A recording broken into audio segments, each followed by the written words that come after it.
கடந்த 5 ஆண்டுகளில் தமிழ்நாட்டின் நிதிநிலை மாற்றத்திற்கு உள்ளாகியுள்ளது. மாநில கடன்கள் முந்தைய கணிப்புகளை விட மிக வேகமாக அதிகரித்துள்ளன. 2021ஆம் ஆண்டு தரவுகளை 2026ஆம் ஆண்டு மதிப்பீட்டுகளுடன் ஒப்பிடும் புதிய தரவு இந்த அதிகரிப்பை காட்டுகிறது. ஒவ்வொரு வீட்டின் கடனையும் இது சராசரியாக எவ்வளவு ஆழமாக பாதித்துள்ளது என்பதை காட்டுகிறது. 2021இல் திமுக ஆட்சிக்கு வந்தபோது மாநிலத்தின் தனிநபர் மீதான கடன் ரூபாய் 2.63 லட்சம் கோடியாக இருந்ததாக கூறும் வெள்ளை அறிக்கையை வெளியிட்டது. அப்போது நிதியமைச்சர் பழனிவேல் தியாகராஜன் இந்த அதிகரித்து வரும் கடன் சுமை 5 ஆண்டுகளுக்குள் மாற்றியமைக்கப்படும் என்று குடிமக்களுக்கு உறுதியளித்தார். இருப்பினும் இன்றைய நிலைமை மிகவும் வித்தியாசமான கதையை சொல்கிறது. தமிழகத்தின் மொத்த கடன்கள் 2021இல் ரூபாய் 5.70 லட்சம் கோடியிலிருந்து மார்ச் 2026இல் ரூபாய் 9.29 லட்சம் கோடியாக கடுமையாக உயர்ந்துள்ளது. 5 ஆண்டுகளில் இது கிட்டத்தட்ட ரூபாய் 3.59 லட்சம் கோடியாக இது அதிகரித்துள்ளது. தமிழ்நாட்டின் மொத்த மக்கள் தொகை 2024ஆம் ஆண்டில் சுமார் 7.7 கோடி என மதிப்பிடப்பட்டுள்ளது.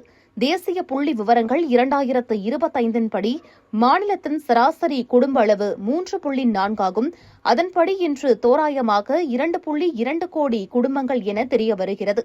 அதன்படி மார்ச் 2026இல் மாநிலத்தின் திட்டமிடப்பட்ட கடன் ரூபாய் 9.29 லட்சம் கோடியாகும். ஒட்டுமொத்த கடன் 9.29 லட்சம் கோடியை 2.1 கோடி குடும்பங்களால் வகுக்கும்போது ஒரு வீட்டிற்கு சராசரியாக 4.22 லட்சம் ரூபாய் கடன் என தெரிய வருகிறது. எளிமையாக சொன்னால் தமிழ்நாட்டில் உள்ள ஒவ்வொரு குடும்பமும் மாநிலத்தின் ஒட்டுமொத்த கடன்கள் காரணமாக சுமார் ரூபாய் 4.22 லட்சம் கடன் சுமையை சுமக்கிறது. இந்த கடன்களை குறைப்பதாக வாக்குறுதிகள் இருந்தபோதிலும் தமிழ்நாட்டில் ஒரு குடும்பத்தின் கடன் 2021இல் ரூபாய் 2.63 லட்சமாக இருந்தது.